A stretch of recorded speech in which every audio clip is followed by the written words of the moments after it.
Yeah, baby. Crispy, crunchy, and nutritious. It is the Sixers Talk podcast brought to you by Wilmington University. WilMU Works, Danny Pommells, Noah Levick, our producer extraordinaire, Ben Berry in the cut. Like always, we're coming to you live from Rivers Casino right here on Delaware Avenue. NCAA National Championship tonight.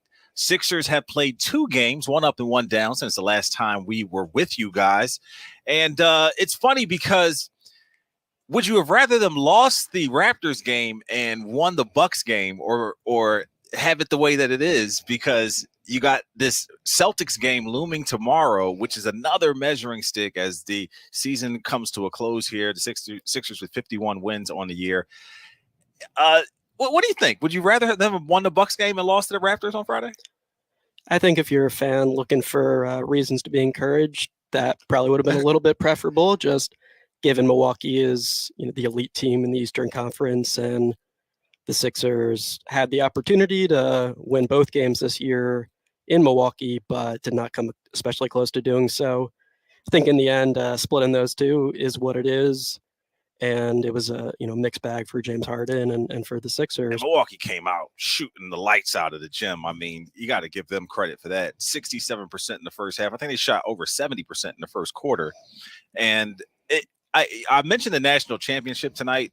San Diego State is my pick to win it. So I'm going to go with them. I feel the momentum building, although UConn has really been unfeathered. Like they've won every game in convincing fashion. But I'm going with San Diego State as the underdog. But I mentioned the national championship because I think what we saw over the weekend is a real indication of what a first-round opponent would look like for the 76ers with the Raptors, and what a second or third round, Eastern Conference Finals opponent might look like with the Milwaukee Bucks, and then tomorrow with the Boston Celtics. It's fabulous what the NCAA tournament is, because you get all of this energy and effort into this one game, and it's either win or go home. Where the NBA is a series. So beating a team in one game is one thing, but winning a series is something totally different. And while the Sixers, may or may not sweep the opening round, they're definitely not going to sweep the second and third round just based on who they may face. And you look at the way they match up with some of these teams, and it's going to be difficult. And they're going to have their stars show up and be prolific on almost every night, because they won't win or lose based on what Tyrese Maxey does, in my estimation. Maybe he'll push him over the top for a win, but that will be icing on the cake to what Joel or James Harden has already led them to. It's just so great seeing him play, free, and his, footwork just be so terrific, and the step backs, and he's so hot for shooting from the outside. But it's going to be Harden and Embiid that kind of steer the ship here, as we know. And over a 7-game series, I don't know if their defense is as good as it needs to be to beat these other teams. Is that the area you're most concerned about, Noah? Just looking at how things went yesterday against the Bucks, and how the Raptors were able to, mount a comeback and, get back to the game after the Sixers were up 24 points. Yeah, I think probably some combination of those two areas would be, my largest pre-playoff concerns. I think just with James Harden, regardless of the injury situation, we know the Sixers need to be really consistent, as you said, and that was lacking, last postseason. I thought the Toronto game was far above my expectations. He just played a fantastic second quarter. Second quarter's fantastic. And you just love to see him getting into it with the crowd and the screaming. And we have still yet to see him do this. I think he's retired this, which we saw so much of in Houston and a little bit in Brooklyn. But yeah, I mean, the second quarter, that's James Harden at his peak, and really turning back the clock a little bit, even after, this whole Achilles talk we had with, concerned about his Achilles. Yeah, no, he was great in that quarter with athletic bench guys, and Stock Rivers noted post-game playing alongside guys who are, strong defensively and athletic, perhaps gives them a little cushion. And those lineups are certainly, I think, trending up pre-playoffs. But he also had a nice move late in the fourth on OG Anunoby, one of the NBA's premier defenders, creating some space. Right, nice behind the back that got him a clear path to the lane. It looked like Anunoby almost hit the deck on that. Yeah, he was shaking. He was not steady on his feet. But obviously James Harden last time out against the Bucks was incredible. Probably the number one reason the Sixers came back from 18 down. And that was not the case yesterday. There were one or two nice moments early in the second, but unable to sustain that. And I think you see the Bucks have some really strong guys that can throw at him. Drew Holiday primarily, but Jay Crowder as well. When he's on the court, he's going to be really physical, relentless, aggressive, fight through screens, not give the Sixers the switches they want. And the result of that yesterday was some stagnant offense, and James Harden ended quite a few of those possessions with some head-scratching turnovers that I think shot the Sixers in the foot and, made it very unlikely that they'd be able to come back in this game. So, yeah, I think Harden, you don't want to pinpoint him as, he's the only guy who matters for this team. But I think we knew heading into the season, Joel Embiid was going to be awesome. He was going to be an MVP caliber player in all likelihood. And how would James Harden be as that number 2 star?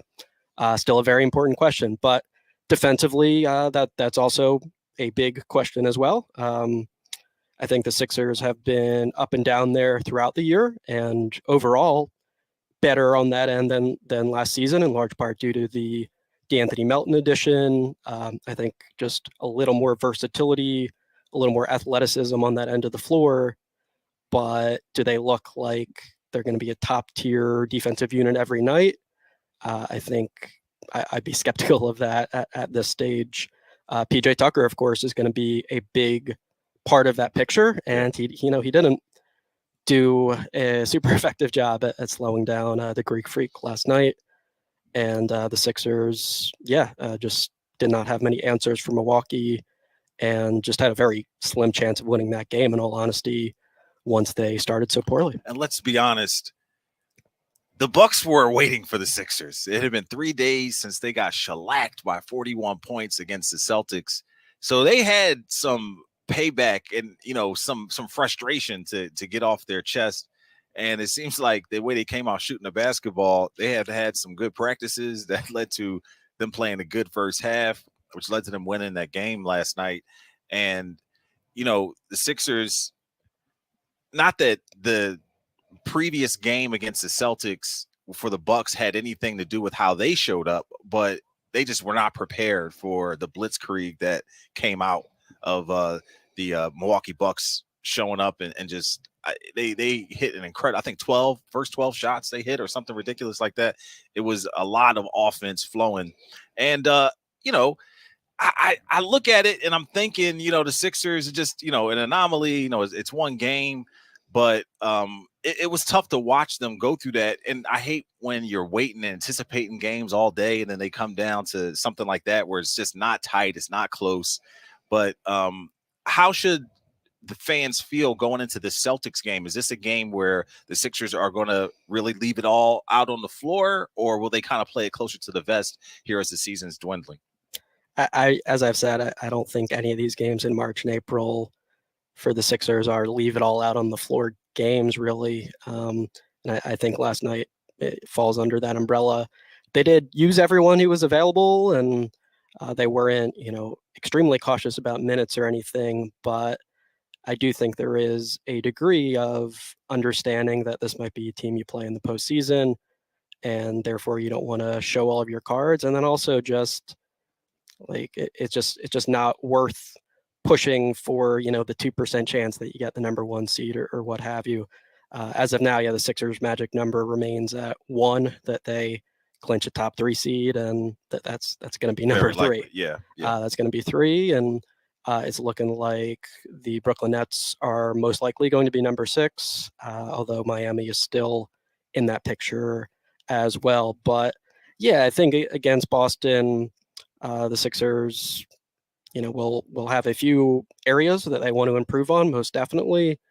Well, just shoring up the transition defense, being a little more solid with their fundamentals on that end of the court, and getting a little more offensive flow and rhythm when, plan A is not there and they can't get the switch they want with Harden, and there's all, bench heavy lineups or what have you. But I just think if we're being honest, this is not anywhere near playoff level intensity, and it probably shouldn't be, right? It's just not that important at this stage of the year. But certainly more interesting, at least, that you get to face the Bucks and the Celtics and some of these teams, as opposed to a squad that you might not see down the line. There are definitely plenty of little things that teams will make notes of. I'm sure for the Sixers, they'll, if they face the Bucks, watch this game again and see, all right, how can we get those semi-contested threes for Embiid at the top of the key, into better looks in the mid-range, or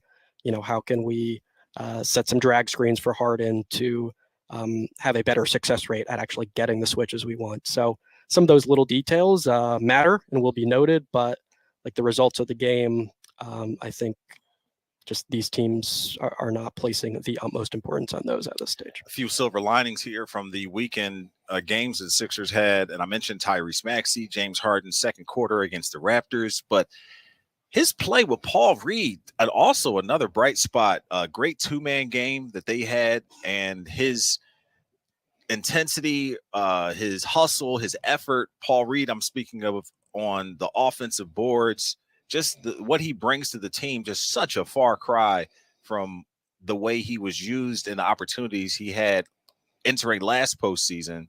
And he is definitely going to be a trusted piece of the rotation heading into the postseason, unless some weird wrinkle happens that we all didn't expect. But he definitely seems like a guy who can make a difference, particularly when he's on the floor with Harden and he's got his hands up, he's ready to catch, and he seems to be really confident finishing around the rim.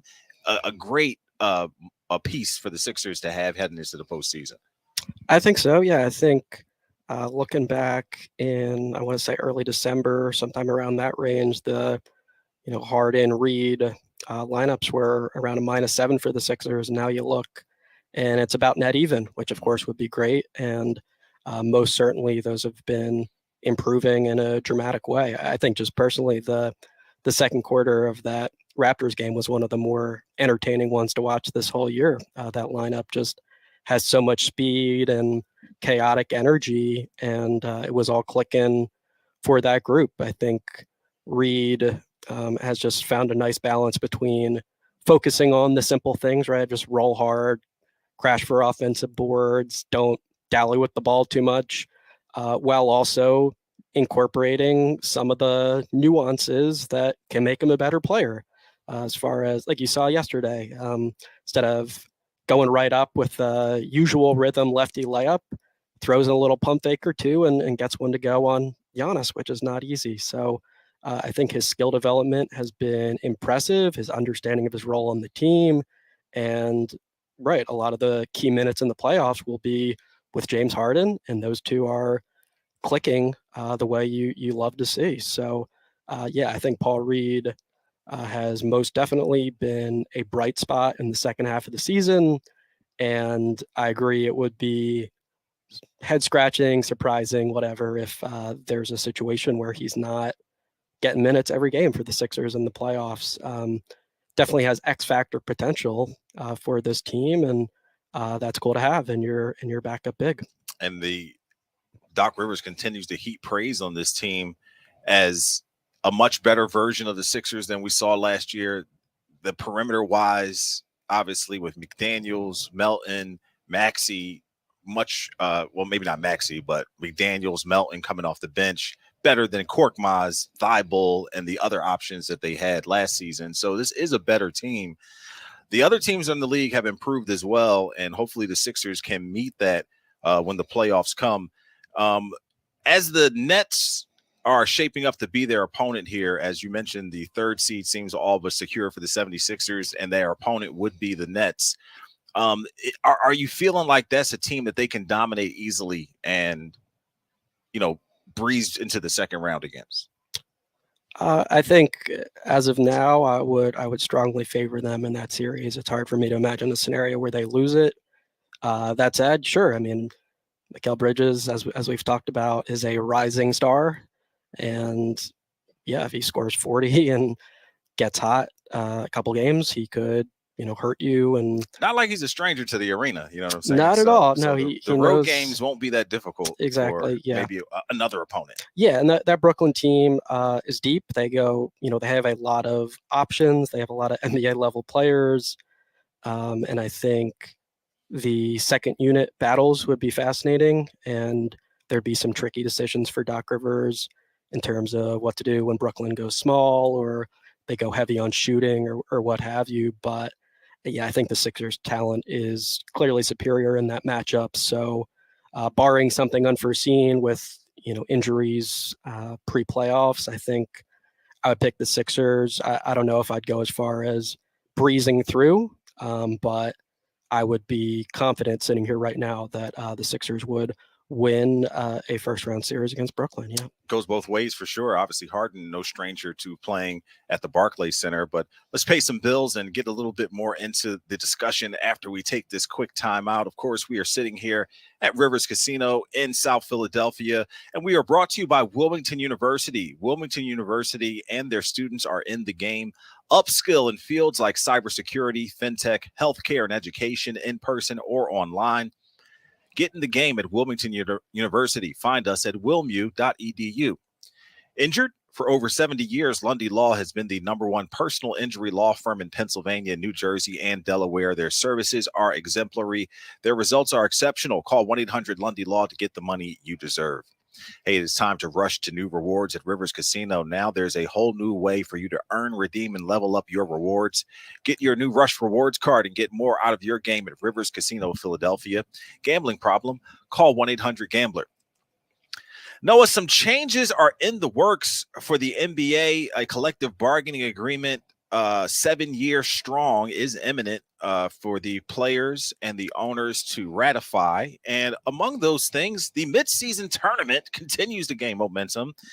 We might see that sooner rather than later. And along with that midseason tournament, just to be eligible for the MVP, the Sixth Man of the Year, Rookie of the Year, all those end of season awards, you have to play at least 65 of the 82.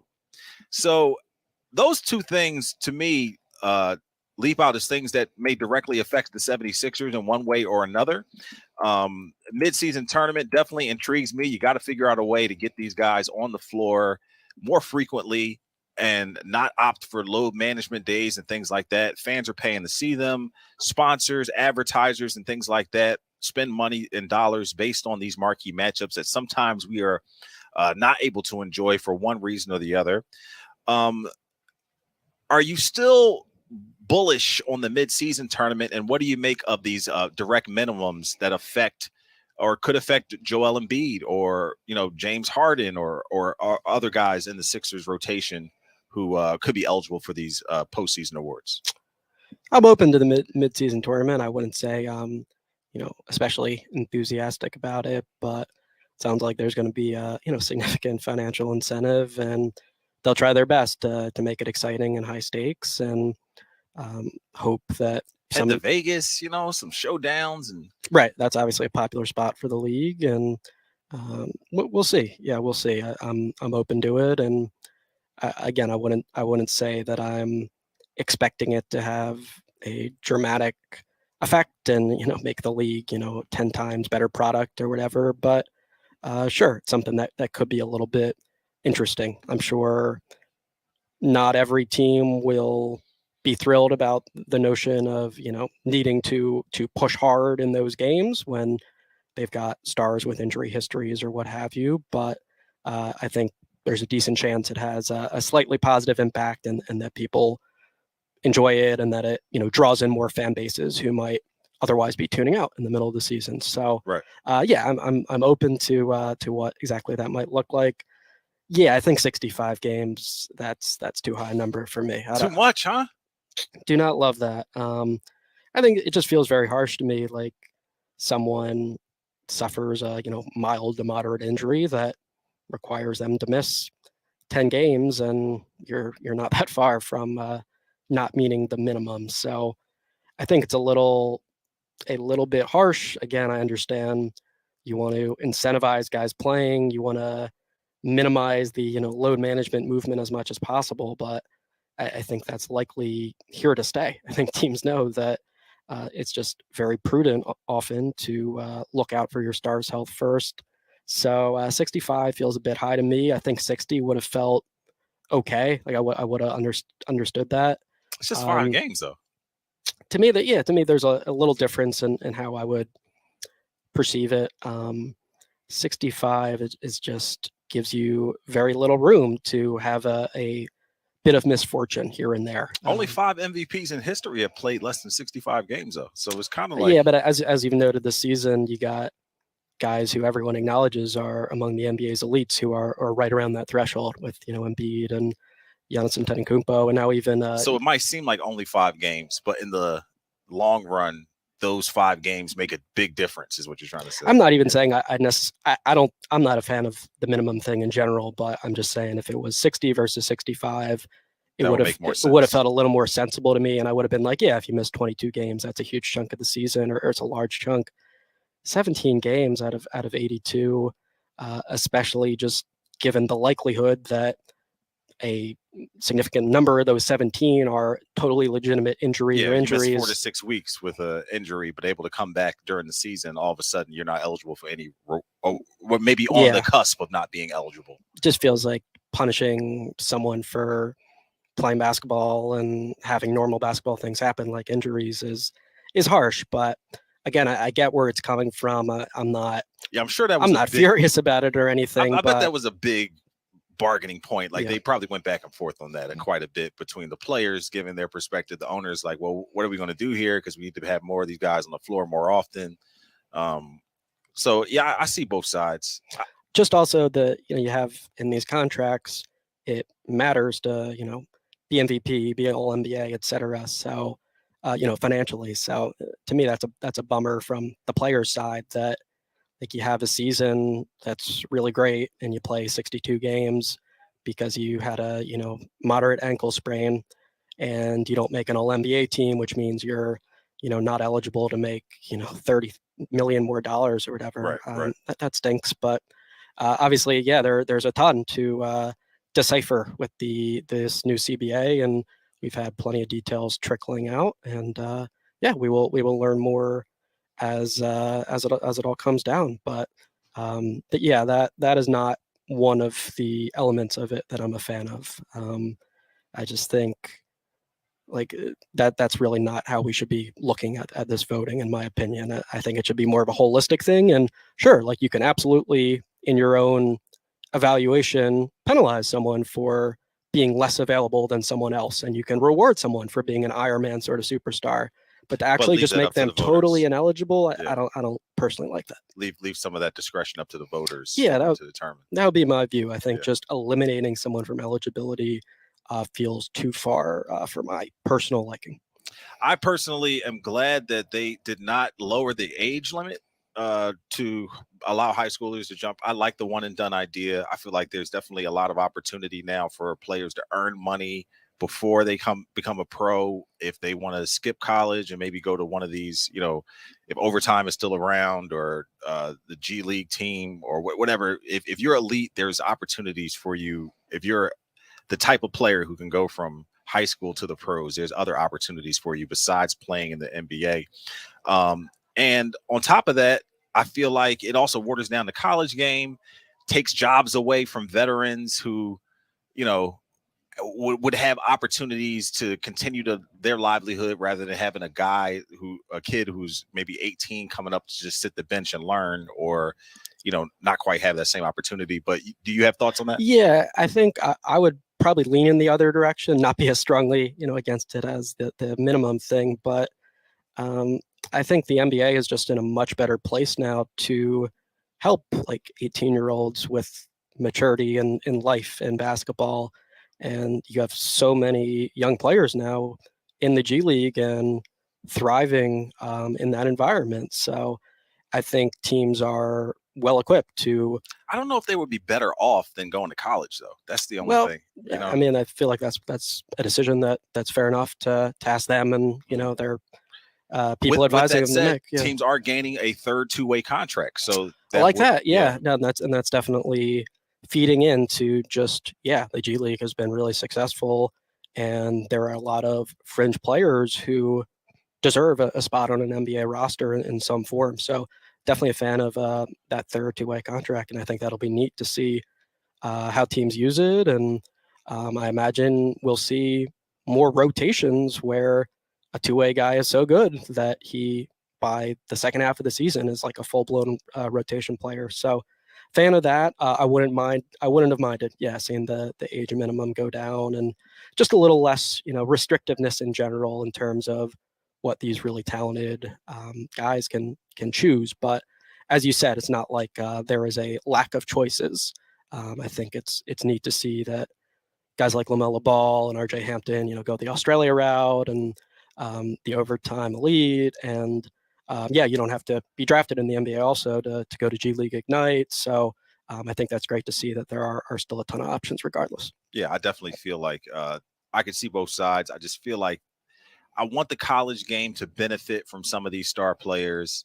I was reading an article about how GMs and coaches and scouts are kind of tired of going into high school gyms to try to find some of these kids and see if they're worth a team spending, buku bucks on. So I think that college game benefits. I see more positives with keeping it the way it is than negatives. But hey, if you're good enough, you should have an opportunity. But I feel like those opportunities are definitely more varied than they have been in the past. But hey, we will be with you on Wednesday with more Sixers talk as things continue to develop with this team. And be sure to check out NBCSportsPhiladelphia.com, all of Noah Levick's work, and follow him on social media. And for Ben Berry, I'm Danny Pommells. This has been the Sixers Talk podcast brought to you by Wilmington University from Rivers Casino. We'll see you next time.